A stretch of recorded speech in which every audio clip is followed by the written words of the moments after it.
Good morning, good afternoon, good evening, wherever you may be in the world. I know we've got a fairly wide and diverse audience today. Thank you very much for attending the conference opening session for the 2021 GSE annual conference. For a lot of us, this has been a lot of work in the making. I'm hoping, and I think the whole team are hoping, you truly enjoy the next couple of weeks. I'm going to start off with just a little bit of scene setting and a few thanks, talk about the agenda, talk about the sponsors and that kind of thing. And then we'll get into our first of two keynotes for the day.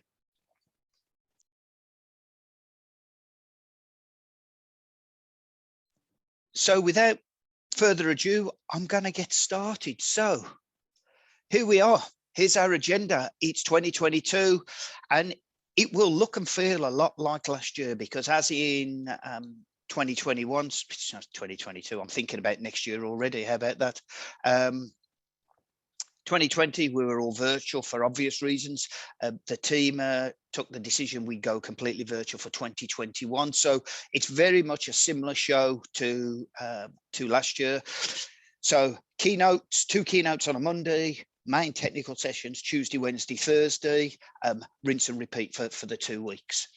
All the times on the agenda are GMT. We've had a couple of people ask about that already.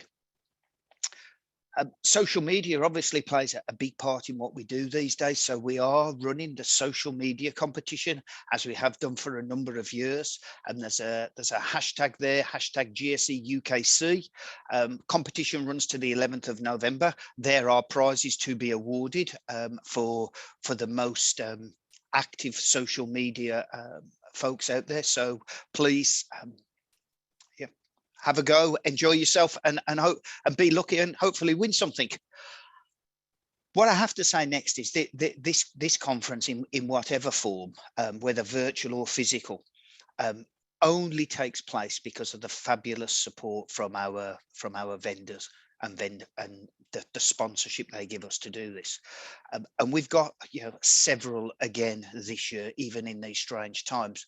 We've got 3 platinum sponsors: Broadcom, IBM and BMC, and then who I would like to massive thanks to, and then a whole bunch of vendors who have either been silver, gold session sponsors for us, and a huge thank you to all of them. Their support allows us to fund all of the technology to put this event on, and it's a lot of work to get this going when you think we're running 7 or 8 Zoom rooms in parallel. So we've got a lot of help from the team and our event support team over at Sheer Edge. So thanks, fabulous thanks, and many thanks to all of our sponsors. Little bit of light entertainment this year again. We're going to do a couple of quizzes on the 2 Tuesdays, the 2nd of the 9th. We've moved them a little bit later. Check the agenda for the exact times, but these are online quizzes similar to last year. So just come along and have a bit of fun. We've moved them a little bit later so folks have a chance to get home from work or get the kids to bed. So looking forward to seeing you, many of you, at the 2 quizzes. Just a little bit of fun, lighten the mood for us all. Feedback forms. The feedback forms are really important to us. 2, it allows us to pick the best speaker awards, which we're going to come on to a little bit later, but it also gives us a feel of what sessions you are interested in, what sessions you are not interested in. So please, at the end of your sessions, just use that 3-character session code that's indicated as the NNN there. Pop in your session code, give us the feedback. I'll talk a little bit more about that in a moment when we talk about the charity side of things. We are going to record everything as we did last year. So what we've done is all of the recordings from last year have been moved from Vimeo and are now free and publicly available on the GSE YouTube video. GSE UK region has its own YouTube channel. Subscribe and you'll go and see them all there. This year's Vimeo recordings sorry, this year's recordings will get loaded onto Vimeo. Access to them, though, is restricted to GSE members only, because we have to have some benefits to being a GSE member. This is one of them. So videos and downloads, GSE members, but you can look at last year's there as well. The handouts, as you'll see our little pointy man there. That indicates that the handout is available for you to download. So that's just a little indicator of you know, what's there and what's not. We will try to get as many of the session handouts loaded before the session. Some may appear afterwards. It just depends on how the speaker likes to work. And talking about speakers, we need to talk about best speakers. So that feedback I was mentioning, we use that to capture the numbers, and it's a pure numbers game. Those people that, you know, points make prizes, as we used to say a long time ago. The person who has the most points gets the best speaker award in 2 areas: best user speaker, best vendor speaker. When we have the physical session, we're conscious that not everybody's at the closing session, so we always do this sort of wrap up at the sort of acknowledgement at the start of the following year. So the best vendor speaker from last year, surprise, was actually Mark Nelson from IBM yet again. I think that's about 6 in a row or something for Mark. He comes across, you know, from the US, or as we have done for the last couple of years virtually, and puts on a fabulous amount of sessions for us. So works really well. And congratulations to Mark. Jamie, we do need to think of some kind of lifelong best speaker award for Mark, because we've got to give somebody else a chance, i.e. me, to win this session. The best user speaker actually goes to Resley Costabel. Most of you who've visited the conference in person will undoubtedly know Resley, and fabulous speaker, so energetic, a lot of personal development stuff. So, you know, very useful. Sorry, what am I saying? Very useful. Brilliant sessions, and very well deserved. So Mark and Resley, well done for the 2 best speaker awards. And then on to the GSE team. I can't tell people who just attended. I'm very grateful that you do just attend. I know it's a big ask to take this much time out of your diary, but there are a lot of people who are devote a lot of time and a lot of energy to bringing you this conference. You know, James, Neil, Angie, and Steve, all those working group chairs, the folks from Sheer Edge who provide all the technology. Yeah, there's a huge amount of work. What people fail to realise is the majority, i.e. 95% of the people who organise the conference, it's all done in our spare time. So, you know, a huge thank you to everybody again. I'm looking forward to next year, where we'll all be able to sit down and raise a glass to each other and say, you know, well done for the last couple of years, because yeah, 2020 was fabulous. I think 2021 is just going to be as good. So thank you all. It is very much appreciated. Something we've always done really well, or something we've certainly done for the last few years really well, is raise money for a nominated charity or charities. Last year, we decided to pick the NHS charities together. We raised £2,500 for them, which is just a fabulous feeling from the GSE team to be able to give something back to the folks who've supported us through this very strange time. So yeah, we for the last few years we've done the raffle around the dinner table at the conference dinner. This year we're going to do something similar, but a virtual raffle this time. But it's going to cost you some money. So we are going to have a raffle, and we're going to do it by way of feedback. So 2 charities this year, RNLI and Guide Dogs for the Blind. Okay, so whatever we get, we will split between the 2, and obviously GSE will match that up to the value that we've always done. So to encourage you to donate. When you register when you give feedback on a session, you will get a code. That code you can go and enter into the GSE website, and you will get allocated a number of raffle tickets on the amount that you have donated. So it's a Virgin Money site. It's all there. It's all very, very plain and simple. So make a donation, get the receipt number from the donation, and then from that receipt number, enter that onto the GSE website. Notice it's got nothing to do with feedback. I was confusing two things. Put that in there, you'll get entered into the raffle. We've got several prizes. GSE, we've got 3 Amazon vouchers, 150, 150 pound. Then our friends at Macro 4 have sponsored a few rocket books, and personally for me, the best one, a great big box of chocolate. And there are some really good bits of chocolate in there, so I'm going to try and win that one. And then BMC have donated an Echo and a set of binoculars. So fabulous prizes, and it's all there to encourage you to participate and raise money for our 2 fabulous charities.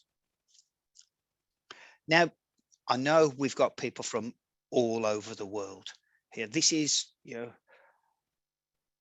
GSE is a fabulous organization in the spirit of give and take and share and education and supporting each other on our careers, whether you're early in career, mid career, or like me, back end of your career, thinking about one day retiring. But GSE is a fabulous community for sharing ideas and getting help and support. So for those of you within the UK, those of you who are in some of the countries that are sort of under the GSE UK wing, I would absolutely encourage you all to become GSE members. There are some fabulous benefits. When we do the conference physically, it's that 5 free places plus 2 free places for trainees, then the different discounts on all the different the different training courses from IBM and others around the world. So it really is very great value for money. It's a brilliant organization. As many of you know, I've been involved for a number of years, but I couldn't the benefits you get from being a GSE member far outweigh the small costs. Just be careful. If you become a GSE member, then we would probably chasing you to volunteer to do something. So yeah, there is one slight downside. We might ask you to come and help us, but yeah, do think about becoming GSE members. So I'm spot on time at 2:15. That's my last slide. So it's now my great pleasure to actually play the video for the first keynote. So this is a recorded video from Greg Lotko and the team at Broadcom, and it's one of those, when I first watched it, I went, wow, somebody has spent a lot of time doing this. So without much further ado, I'm going to mute myself. If you've got questions, pop them into the chat window. We'll do our best to answer them quickly. I know the Broadcom team are here to watching this, so we'll answer the questions if you have any as you go through. So I'm going to play the video. I'm going to mute myself. Just sit back and enjoy this, because it's very well done and has a really good message in it. So thank you, everybody. Thanks for coming along for the conference. I hope you have a fabulous couple of weeks. I'll be here next Monday to do the second week opening, which will be much shorter and more well prepared than this one. So over to Greg and the Broadcom team.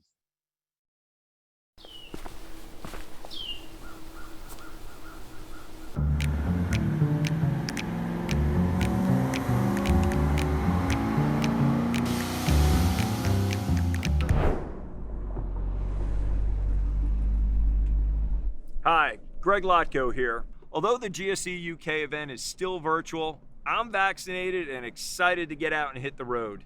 There's nothing I like better than taking my Corvette for a weekend spin on a sunny day, enjoying the scenery and checking out the sights. And I never know who I'll run into out there.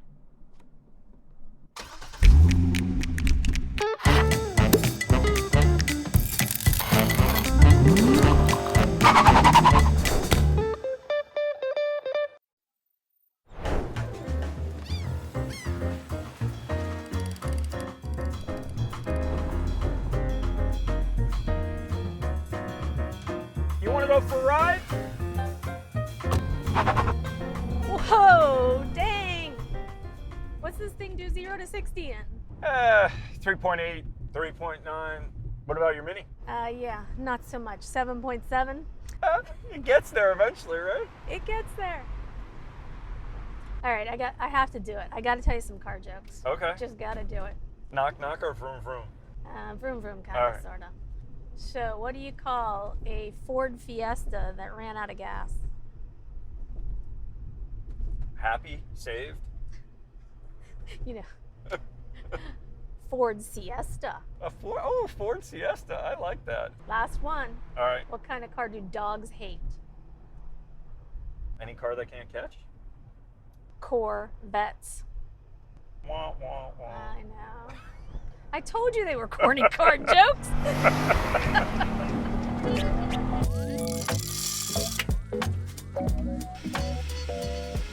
All right, I got one more joke. Okay. What do you call eye drops for a car? I don't know, something to do with the visor? Blinker fluid. All right. So you've been in the security space for a while now. What keeps it fresh and interesting for you? It's a different job every day with security. Being able to help customers solve their problems, being able to educate customers, on new technology, new things in the space, really helping folks, that don't know security, understand the importance of it, and helping them with some best practices along the way. So what are some of those best practices? Really getting back to basics. Least privileged access model, only giving people access to things that they need, removing access that they don't need, controlling privileged users, not giving everybody UID 0 or non-cancel authority in the system, and pulling that back so that they only have the privileges they need to do their job when they need to do it. I always think of the house analogy when I think about security. Everybody thinks that it's all about having the locks on all your doors. But if when you leave your house you don't lock it, it's useless. And on the other hand, if you lock it, but you give everybody the key, it's useless. So you really have to take advantage of these capabilities, implement things, make sure people are aware of what they're supposed to be doing, and then monitoring for inappropriate behavior. Yeah, absolutely. And that real-time monitoring is really important now. Just being able to have information as quickly as possible about things that might be going awry.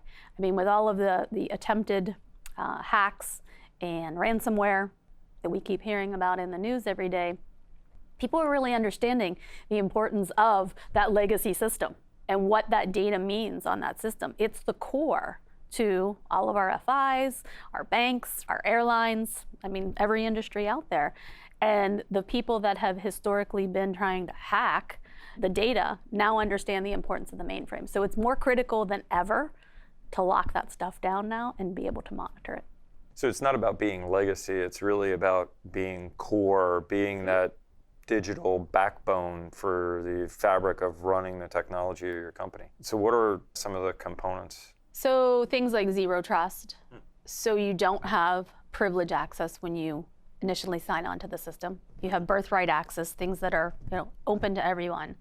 And then you would request extra access on demand, just-in-time access. So supporting that zero trust model, meaning you're a privileged user, you can become a privileged user, but you don't have that privileged access when you hit the platform. That's big. Multi-factor authentication is big. Two-factor authentication to the mainframe is big these days. I feel like I see that all the time now. I always got to have my cell phone with me. Exactly. Because anything I do online, then I got to get a code here or buzz that or touching my thumbprint or whatever. Yeah, and it's extended to the mainframe. So it's no different than any other server at that point because it's accessing critical data in the infrastructure. I like that, no different than any other server. I mean, when you interact with it, having it appear like it's no different, but really keeping all the inherent qualities, the ironclad security, stability, resiliency, all that. Yeah. And then things like data classification is important now too.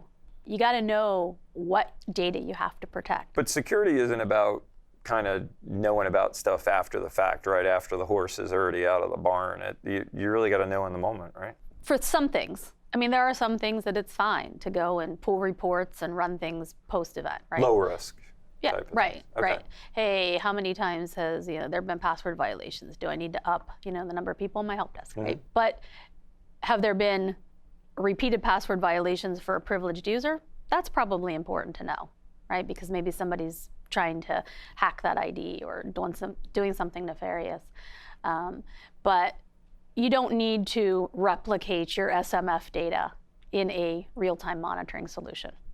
Absolutely would be a waste of time, right? You just need to be able to understand and know, based on your business, what things are most risky for you that you want to know about in real time, and put that real-time monitoring in place for those types of events. So I would never recommend to a customer to implement real-time monitoring for everything. And I think some folks make that mistake. They think all security has to be real time, and then it becomes overwhelming, or the fire hose coming at you. It's understanding the things that are most critical and that you need to know with the most urgency, and then the things that can wait, you get to them later. Exactly. So what are the fundamentals? I mean, they just really need to understand what their security landscape looks like today, right? And you can do that with very simple things that might not even cost you any money, not product related. Do a health check. Do an assessment, do just some best practices and some security training, and bring us in to do a cybersecurity thinking workshop. Sounds good.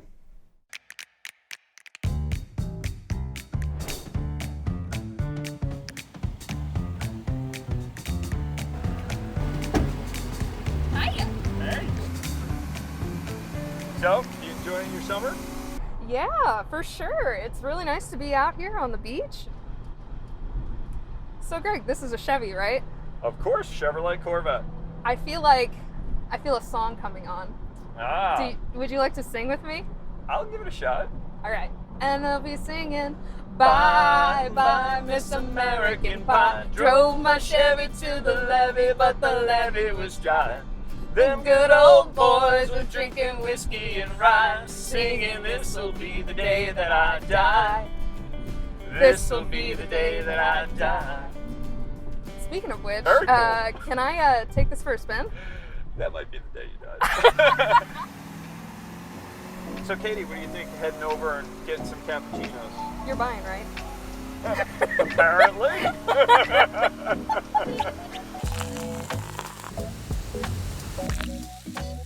So it's been an exciting year for you, right? I mean, you came on with us as an apprentice, went through the training. You did some of that side by side with our Vitality residents. You want to tell me a bit about what your experience was? Yeah, so I mean, the training was awesome, intense and difficult, but still awesome.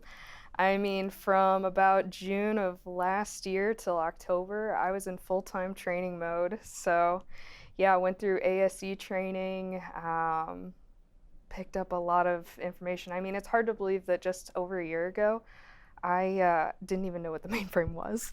So I had heard that, and you had been involved in technology before, right? But in different ways. Your background and your degree was not around computers, but then you transitioned into working in tech, right? Through an auto dealership. Tell me a bit about your story. Exactly. So I started working at an auto dealership about the same time I found out about a program called Launch Code, and that's in a nonprofit in St. Louis that helps fill the gap between, the need for people who know tech and the people who are looking for jobs. So their training was enough to land me an opening at that car dealership for an IT assistant position. So I was with a team of 2. It had nothing to do with the training that I had done through Launch Code, because I had done coding like Python and Java through Launch Code, but now I was doing more desk side support and network administration and I learned about the whole other administrative side of IT. But this is very much, I think people forget about this, especially in the mainframe space. It's very much the same experience that the whole industry went through in the 60s, the 70s, even into the 80s,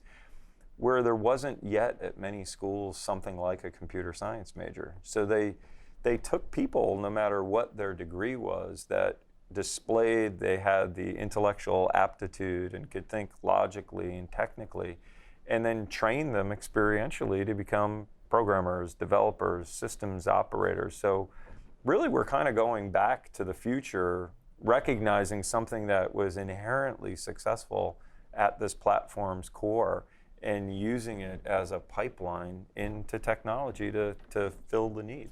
I think being a technologist, being a programmer, the big thing is how you think, how you approach problems, and that you learn how to learn. Yeah, Broadcom has given me so many opportunities to just grow as a person, as a practitioner of technology. I'd say having the mentorship program after the ASC training was invaluable, and I also went through product-specific training as well. Mm-hmm. So my specialty is ACF2 now. I'm an ACF2 guru. And you wear that proudly. You can see it on your face. That's awesome. Yes, I do wear it proudly. Well, it was a nice fit because before this, even after I had done the network administration, I kind of segued into the cybersecurity world. I was a security analyst for about a year. And so the ACF2 training really played on that strength from what I had learned as my time as a security analyst. So tell me about experience with customers now in the mainframe world. So it's really interesting that through all the training I've done, it's given me the capacity to help others. And especially with customers, I'm now with the Broadcom Support Engineering Group for security products. So you talk to customers all the time? Yeah. And just knowing that, I mean, I've helped people that have had 10, 15, 40 plus years of experience in mainframe, but because they need that one tidbit of information about ACF2, I'm able to provide that to people. It's incredible that just a year, and I'm already at this point where I'm helping people. I've also helped produce a set of training videos on digital certificates, so that's pretty cool too. So you've got your online persona now? Yeah, I'm on YouTube now. So who knew? Yeah, exactly. So what would you tell others new to the space about this last year, the adventure that you've been on? At first glance, it can be overwhelming. There's a lot to take in. However, with all that information, there's also so much opportunity that comes along with it. So I had the opportunity to have a mentor to bounce ideas off of. I had the opportunity to work with people around the world, everywhere from South Africa to Europe. I've even gotten to use some of my language skills and help people in French, which is what my background is in. So it's been an incredible experience, and so take every opportunity, and I'm so glad that I found this world of mainframe. And we're absolutely glad that you found the world of mainframe as well. You're helping us as an organization to grow and a ton of customers out there.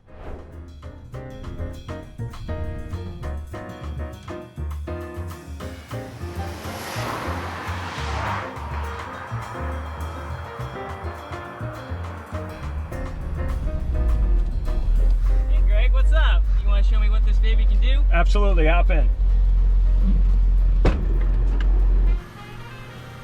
Hey, so I know you raced the sprint wing cars, right? Did you win, or how'd it go? That's right, we did get the win. All right. So I'm excited. Thanks for picking me up. I need this for my daily driver. I don't know. I think you can borrow it from time to time. I don't know about a daily driver, though. Oh, I love to borrow it. Seems like it's got pretty good pickup. Yeah, it's pretty good. Yeah, I'd have to get used to the stick shift there. We don't have that in the sprint cars. Yeah, so I hadn't realized that. So they're direct drive. As soon as you start it, you're always in gear? That's right, and we don't even have starters. We just lock them in gear, and then we get push started by a truck. Wow. And we take off. And but you have brakes. You have brakes? We have brakes. Okay, yep. so you slow down for the corners, you slide, you go on the berm, but to stop it at the end of the race, you got to kill the motor? You got it. Yeah, we Wow. can slow down, but that's a big tactic in sprint car racing. A lot of times we'll be running right on the top of the track, and that's the fastest way around, but you got to make a pass, pull a slide job on somebody with some brakes, make them make a move. But yeah, we can't come to a complete stop. And that really fits with our business, right? Always on, always going. Customers don't want their systems to stop. They have to be efficient, keep going. Absolutely. And we have to be first to the finish when we're delivering new capabilities for our customers. Yeah. So what do you think? We're going to go get some cappuccino? Coffee sounds good to me.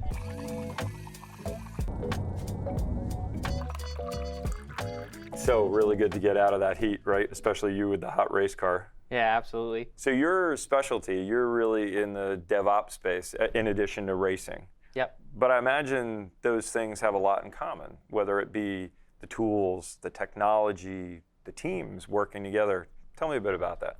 Absolutely. So speed and reliability, common attribute to both racing and DevOps. For example, in racing, a lot of times we have unforeseen circumstances. We might get a flat tire, we might get in a crash, and if you have the right team, the right tools, and the right preparedness, you can overcome. For example, if we knock out a front axle, you can actually replace that in 1 or 2 minutes. Wow. But if we were unprepared, it would take about an hour. I see similarities in the software space, right? If you have the right people with the right skills, you have the right tools and technologies like Zoe, and you have the right preparedness, you can release with speed and you can release with reliability so that you can continue to deliver value for your business. And I love the reference to Zoe too. This is really a big thing going on in this space. Can you tell us a little bit more about that? Yeah, so what excites me about Zoe is the number of opportunities that it opens and provides. So you have all this distributed tooling that's enabled DevOps for that platform. You have tools like modern editors, like Visual Studio Code, source control solutions like Git, testing frameworks like Jest, CI/CD pipelines like Jenkins, and now you can leverage all of that for your mainframe development. So you can really pull in that mainframe development into that enterprise DevOps pipeline. Really cool stuff with Zoe, and Brightside is where we're putting a lot of focus, right? Definitely. We definitely support our customers in their use of Brightside, and also we make available some key value add extensions to Brightside customers, and we support them in the use of our developer cockpit. And there's that reference again, the cockpit, the racer's cockpit, right? That's right. So our idea, our mission with this developer cockpit is to give the mainframe COBOL developer everything they need in their IDE of choice, which in this case, we built the developer cockpit on Visual Studio Code, so they can pull the code from source control, they can build and debug that COBOL program right within their single context. So we're talking open source, we're talking DevOps. I hear a lot of people talking about Git. So when I'm in my cockpit and I'm adjusting my hydraulic wing, can I also use Git? Absolutely. Git's built right in. So when you complete your changes, you can easily check them into source control. And if you're using CA Endeavor, you can make use of our Endeavor Bridge for Git solution, which allows you to benefit from all the great things about Git, but also leverage the existing automation you've built into Endeavor. All those investments over the last 20, 30, 40 years, but using Git to get to them. Exactly. And this integration actually recently won a DevOps.com award. Congrats. Oh, thanks. To you and the team. Awesome. Yeah, shout out to the team for sure. So you're one of the veterans now in the Zoe space, Absolutely. right? Having been there from inception. Yep. And I'm sure you've seen, not only in the Zoe space, but in our own team, it's not just those newer to the platform that are leveraging these capabilities. The seasoned veterans are using that as well now, right? Absolutely, yeah. So this is definitely something that all of our customers should be taking for a spin, if you will, right? Definitely take it for a spin.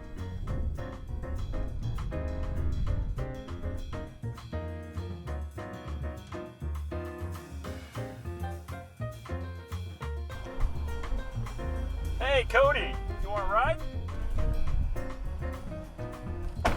A lot of baby stuff. You actually look way more awake than I expected. You've got a newborn, don't you? I do. Yeah, she's keeping me up, but I'm working on as much as I can get. 3 weeks old, and my understanding is you also have a 2-year-old. Also have a 2-year-old. Yep. She's doing her best to be helpful, but it's not so helpful. Her help she decides she wants to give. And both are still in diapers, so you kind of effectively have twins as far as that's concerned, right? Yeah, pretty much. Yep, got twin daughters. Yep, man, that's, do you have any advice on raising girls or anything? You know, I wouldn't pretend to have figured anything out. The biggest thing I can say is to listen to them. You know, no matter what age they are, they're always trying to tell you what they need or what they want. And if you listen well enough, you can figure it out sometimes. I'm excited. I'm excited.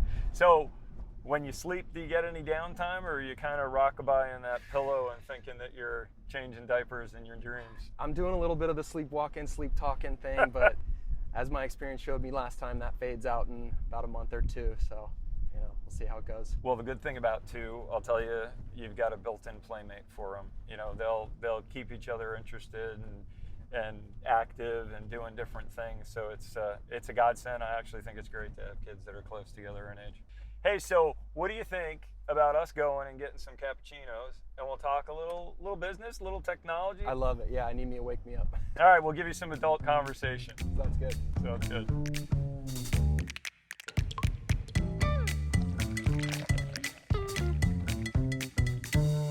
Hey, so you've been with us for a while now, and you were in one of those really early classes with the ASE program, right? The Associate Software Engineering? I was, yeah. I joined 7 years ago, and the program's gone through many different iterations since then, and now I actually teach in the program. Wow. Yeah. The student has become the master. Exactly. I like that. Yeah. So I know you've had the opportunity to interact a lot with customers, certainly through the ASE program and the Vitality residents being involved, but you've had a lot of other experience as well, right?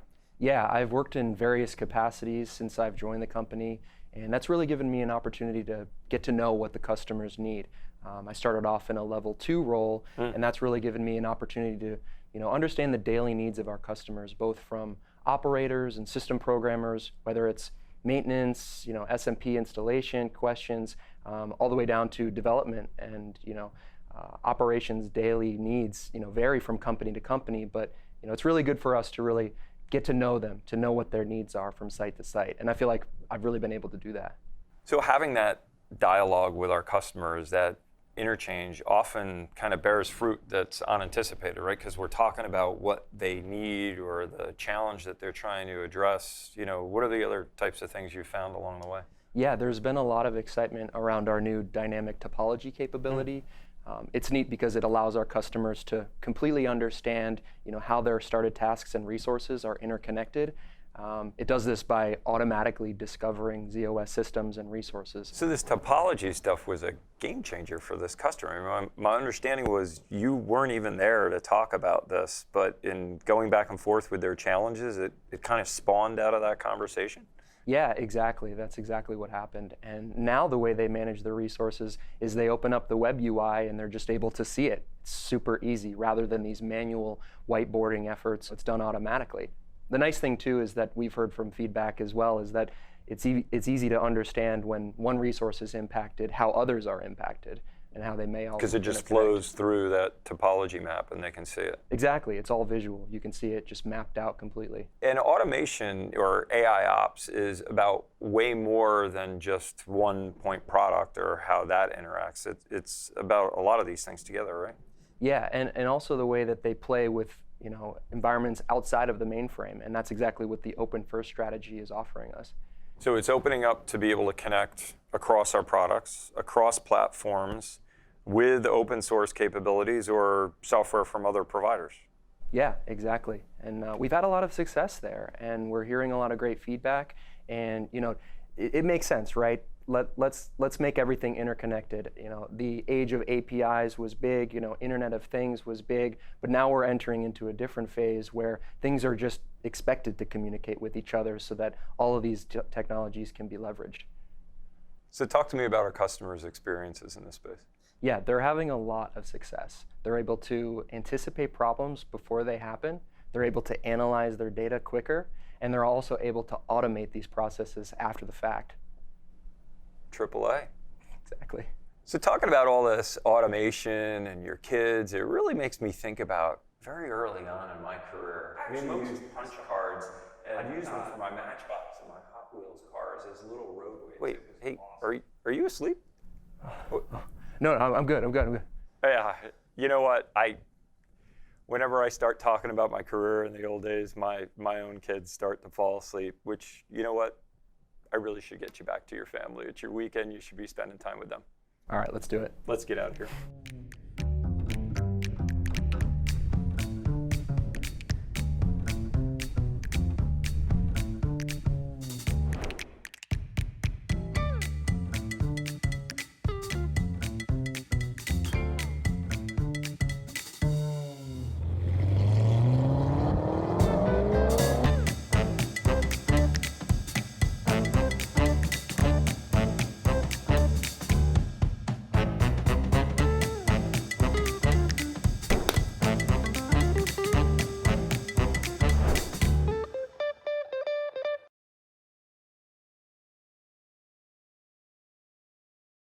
Thank you, the Broadcom team. Very interesting little presentation there. Thanks to Greg for taking the time, and the whole Broadcom team for putting that together.